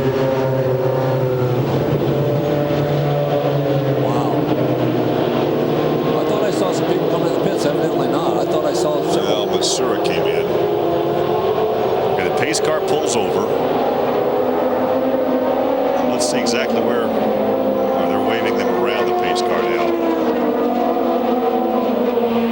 Yeah, so Dixon and Franchitti will be right directly behind. Well, if they were leading before they made the pit stop, how'd they make the pit stop and come back out still? They were already in last. Remember, they pitted in the yellow, so they were already last. They had absolutely nothing to lose. They had absolutely nothing to lose. They were already the last 2 cars on. They were going to be behind the pace car, no matter whether they made that pit stop or not. So they had nothing, absolutely nothing to lose. Anybody else who pitted, they were going to lose a lap, be behind Franchitti and Dixon. They were going to lose a lap, so they couldn't go into pits. When they first headed in there, I thought, well, I wonder why that's going on, but they didn't pit it. It was just Matsura that we saw go in there, because anybody else that pitted at that point was going to lose a lap to him because of the way the pit stops fell. So they had no choice either. On this restart, we're showing Dixon as the leader, Franchitti second, Patrick third, Hornish fourth, Castro Evans fifth, Weldon sixth, seventh Kanaan, eighth Scott Sharp, ninth Ryan Hunter-Reay, AJ Foyt is 10th. Then 11 is Hideki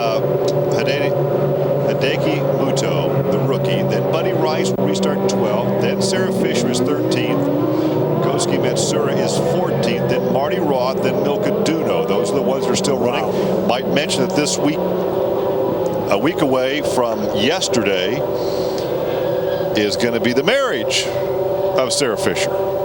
She's getting married next Saturday. Well, this is going to be a really, I don't think anybody out there can make it 60 laps. They'd have to average 4 miles per gallon. They'd have to really take it easy, and I just don't see any way to do it. They haven't run that many laps under the under the yellow. Well, they've run about 10, so I don't know. Well, actually, the yellow came out on lap 136. They're at lap 152 now. So, so it's going to be interesting to see if anybody can make it. I don't think they can. I don't see any way they can. So they're all going to have to pit. So this is going to come down to these two guys you're looking at right there. You're looking back from Scott Dixon to Franchitti, and which one of those guys can outrun the other one. Here they come for the restart on lap 152. Green flag out. They're running 1, 2, 3 abreast back in the pack. Clear by 3.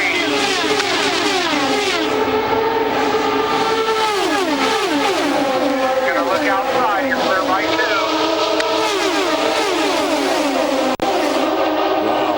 You can see everybody really dicing. There's a bunch of lap traffic up there. Muto's one of them. Foyt one of them. Danica Patrick did a great job. There was about 4 lap cars in front of her. She's gotten around all of them but one now. And I can't tell. It looks like Cash Nevis is the one that kind of got left in the lurch back there as he had some trouble getting around Muto and Foyt. So you're saying by your calculations, everybody besides the first two will have to make one more stop? I believe so. Danica Patrick might squeak by, but I don't see how she can. And we heard both the guys say yes to the strategy. I've got to beat the other one. Still looking outside. She's back right on Dario. Okay, she dropped back. You're clear. That was Okay, she's going to be looking on your outside again. Let's keep that low line. Right in the entry of the corner. Look at Scar on your inside now. Elio's on your inside. Inside. And keep your line. Inside. You're clear.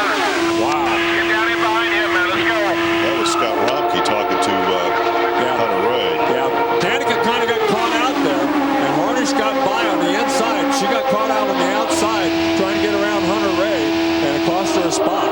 And she looks like she's going to get around him this time. Larry, that's an accident waiting to happen right there. And here comes Weldon as he's trying very hard to get back up there. And here comes Harnish as he tries to get back to the inside of Franchitti. Lap 157 now. Dixon, if he wins this thing, obviously wins the title by 7 over Franchitti. Wow, what do you do if you're Franchitti? Do you go to the outside, try to pass him, or do you let Harnish go up there? Well, here comes Danica. Oh, she lost the front end. She tried to follow him through, but lost the front end, had to move up the racetrack. Now Weldon's on the outside of her, and this is turning out to be one terrific race. Well, if you didn't have the points battle, the championship up for grabs, you still got a great race. And she's going down underneath her teammate. Weldon's right beside you there. Outside. Look at this, 3 wide. 3 wide. 2 wide. And Danica goes by her teammate. Weldon's trying to take the major.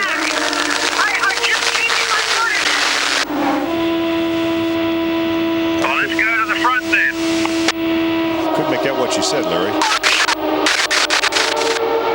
Weldon's looking. Plus on Weldon, he's looking on your outside corner. He's on your corner. Clear. Let's stay with this radio as long as we can, Larry. Where's Harnish? Inside. Sand, you're clear. Go down. Danica's 2 back on the inside. She's there now. Inside, you're clear. Okay, we need 3-4. We need 3-4 to get to the end. Let's stay with Sam. We can do it. She got below the white line, had to lift. Look how far back Franchitti got shuffled. +3 to Dan. Dan +3 to Helio.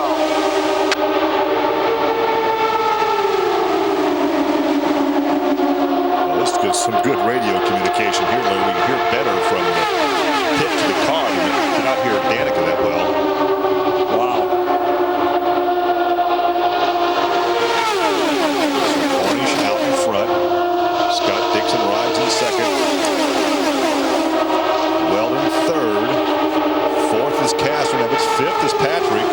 No, fifth is Franchitti. Then Patrick. And she's being challenged by Kanan. And there's Michael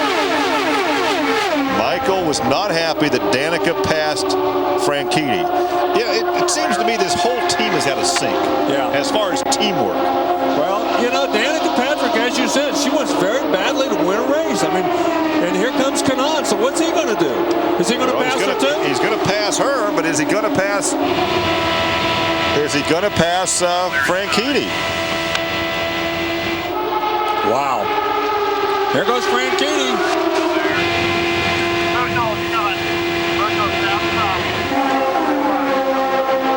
Franchitti tries to get to the high side of Castlevitz, but here comes Kanaan. Franchitti all of a sudden seems to found a little groove on that high side as he's gone around a couple of cars out there.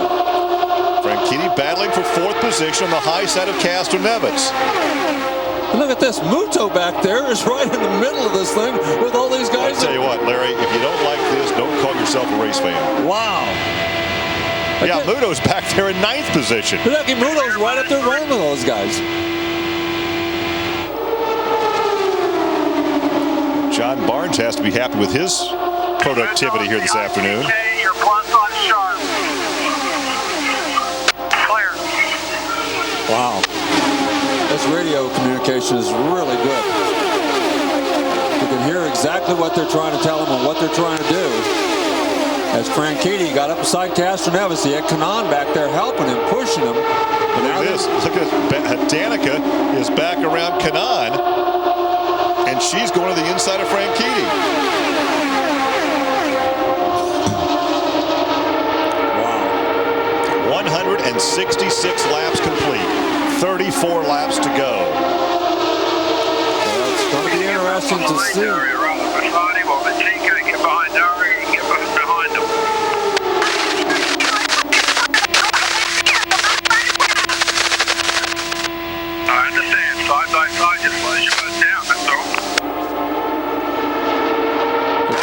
That was Ken Green talking to Danica. We can't really discern what Danica is saying back because of the static from the car, but she doesn't sound like she's happy. +2 on TK. TK's on the high start. Sharp's behind him. I think they'd really be surprised, Larry, to be in the cockpit to see how little they can really see as far as who's coming up behind them or on the side of them. That's the reason the spotters are so important to tell them who's coming up there. Now here comes Scott Sharp up there. He's gonna get in this mix. So you can't give anything away here. I mean, everybody's too fast to be letting people go around and let them pass you. It's just amazing how quickly everybody's coming up there. TK lost a lot of ground right there. Still there. Almost going to lose a position with Scott Sharp. That's the battle for 7th. Right behind you now. Still there. Clear inside. Well, Larry, the last 30 laps may well be the most exciting 30 laps of this entire racing season. Yeah, and here comes Kanaan now on the outside of Danica. Those two teammates. Weldon doing his job, running interference for Dixon. Running the wing job. Dixon can still win this thing if he runs in 2nd, even if Franchitti gets up to 3rd. And Weldon's aware of that. You have 3 Andretti green cars running back in 5th, 6th, and 7th. Here comes Sharp inside. But there's not really much that they can do to help Franchitti right now, except right where they are and make sure nobody passes him, because he needs to get up there. He needs to get up and make some noise up toward the front. Yeah, it's looked like he was going to get around Castroneves when he had a little help back there. Now then, doesn't seem to be able to get that same run. Looked like he got a little momentum on the outside and just was picking off a couple of cars. And then all of a sudden he lost that momentum and he's never been able to regain it. So Scott Dixon rides in 2nd. A finish here would give him his 2nd championship. His first came in 2003. Franchitti looking for his first major racing championship. He actually tied with Montoya in '99 for the kart championship, but based on a tiebreaker, Montoya had more wins, and so he took that championship. So Franchitti thought by mid-season this might be his championship to win. It was certainly his championship to lose, and it looks like he may just do that. I asked both of those guys how big a win would be for their country, not only for them, but for their country of origin, and how it would compare with, say, the World Cup or you know, one of the other things. And both of them were very modest in their answers. You know, they didn't want to say that it was a big deal, but believe me, it's a big deal to the countries as well as to these drivers as to whether they win this championship.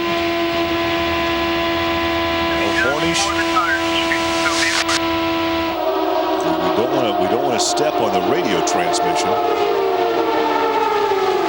We can't just sit here and not talk, but we like to hear as much as we can from the radio.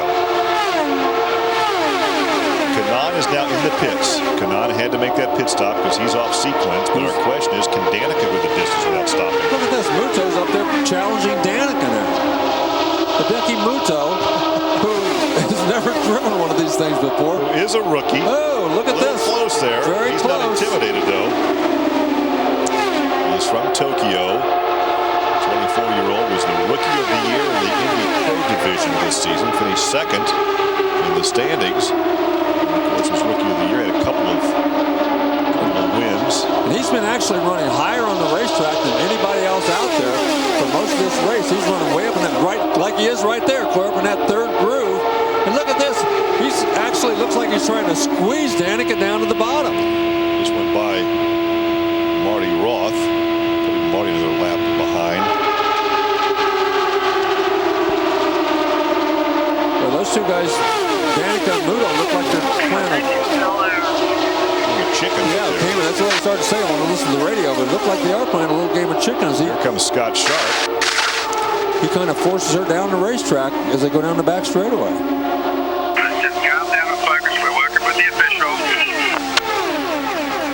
Oh, they're working with the officials. I think they're not happy with how he's kind of squeezing her down the back straightaway.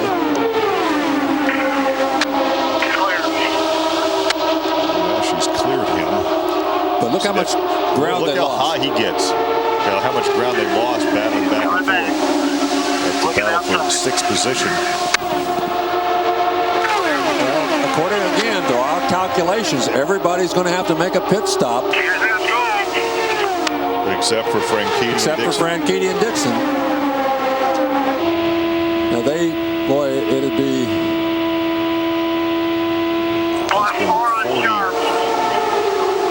49 laps for Horner since his last pit stop.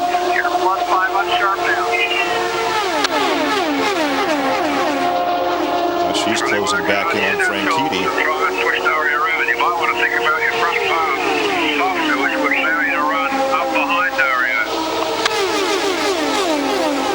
Giving her a little feedback as to what she should do if she gets up behind Dario.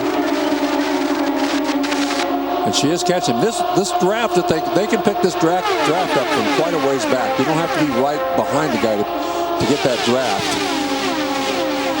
Well, Kanan made his final pit stop.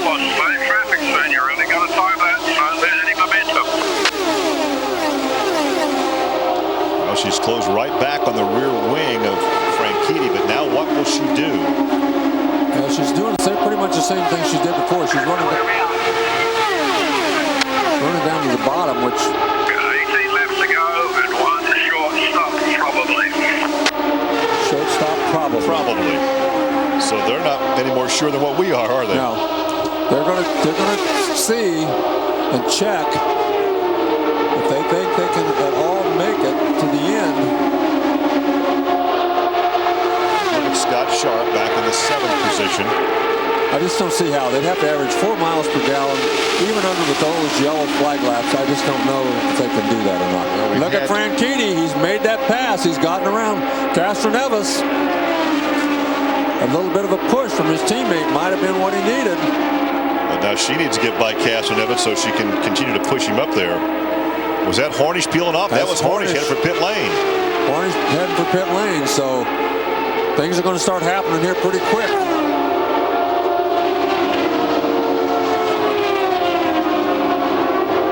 That was P.J. Chesson. That was Marty Roth. I think it was Marty. No, it wasn't. It was P.J. Chesson. It was a black car. Is he back out there again? But he's 7-8th lap. Splash and go. Splash and go. Still, the in lap and the out lap are going to kill you on this thing.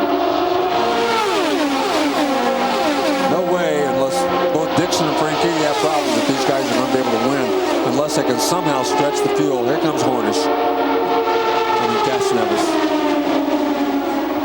All right, Franchitti up to third. Dixon is your leader. Weldon will likely have to stop.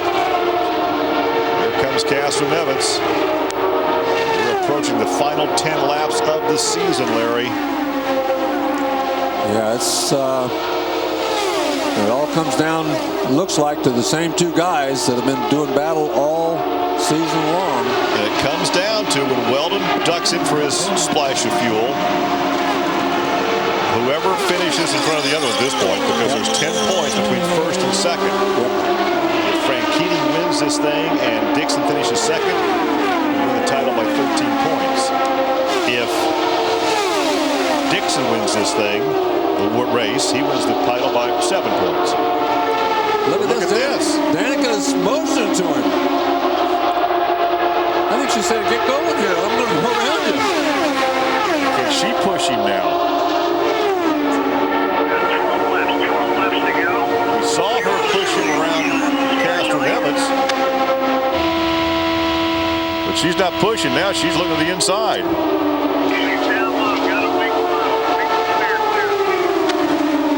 She's trying to get up there on the straightaway. She gets out there, tries to give him that little extra draft to get him going.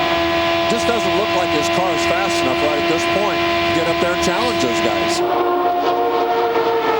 I actually think Danica's running faster than he is. She just she won't go by. No, she won't go by him. He's trying to run out there and make him run on him. His best chance is to do it.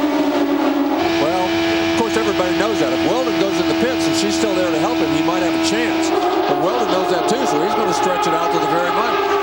What is Weldon doing? I don't know. What on earth is Weldon doing? I don't know. This is a very interesting strategy. Unless he knows he has to make a pit stop. Well, then he can't protect his teammate, and Franchitti has his teammate behind him to maybe push him by Dixon. And of course, they're being warned they're coming up on Milka. All right, 9 laps to go. 9 laps to go. They safely go by Milka. So it's Weldon, Dixon, Franchitti, Patrick. Now, there are only 5 points between second and third. And Franchitti, Dixon led by, Franchitti leads by 3. So if they finish like this, Dixon could win the title by 2 points. Yeah, Dixon's, if he finishes first or second, he's going to win. Same way with Franchitti. You finish first or second, you win. Doesn't matter what the other guy does. So as long as you can stay in the first 2, nothing else matters. And those 2 guys are the only 2 who are going to run without a pit stop. So I think it boils down to which one of those 2 cars can outrun the other one during these last 8 laps. Was Weldon going to run till he runs out of gas? Looks like he might have done that already. That's exactly what's happened. And Patrick's going to be the next one. Patrick is going to be the next one if she stays out there. No, she's coming in. She's coming in. So now then it's just what we've been saying. It's going to be Franchitti and Dixon, the 2 combatants. Whoever wins it wins the title. Scott Dixon has 4 wins. Danica spins. Danica spins, entering the pits. Question is, will this bring out the yellow? The yellow is out.